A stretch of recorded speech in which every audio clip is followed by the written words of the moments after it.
पंडित अपनी बेटी के साथ नाव में बैठकर मंदिर जा रहे थे। रास्ते में उन्होंने उसे एक खतरनाक शक्ति के बारे में बताया जो इसी नदी में रहती थी। पंडित ने कहा, यह शक्ति नदी से गुजरने वाले लोगों को मारकर उनका रूप धारण कर लेती है।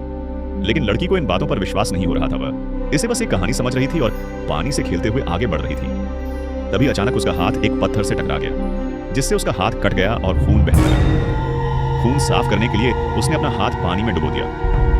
इसी दौरान पंडित का चप्पू नदी के गहरे पानी में किसी चीज में फंस गया।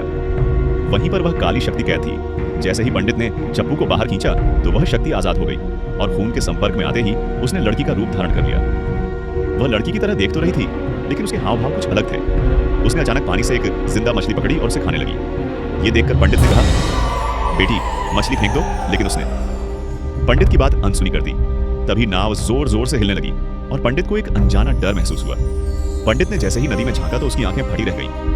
पानी में उसकी असली बेटी की लाश तैर रही थी।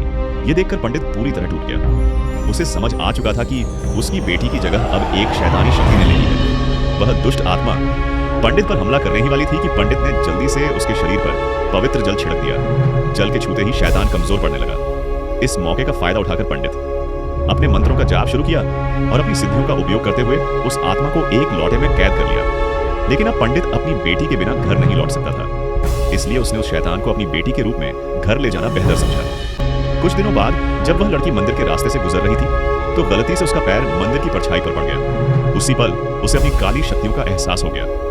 उसकी आंखें अजीब ढंग से चमक उठी और उसके चेहरे पर एक डरावनी मुस्कान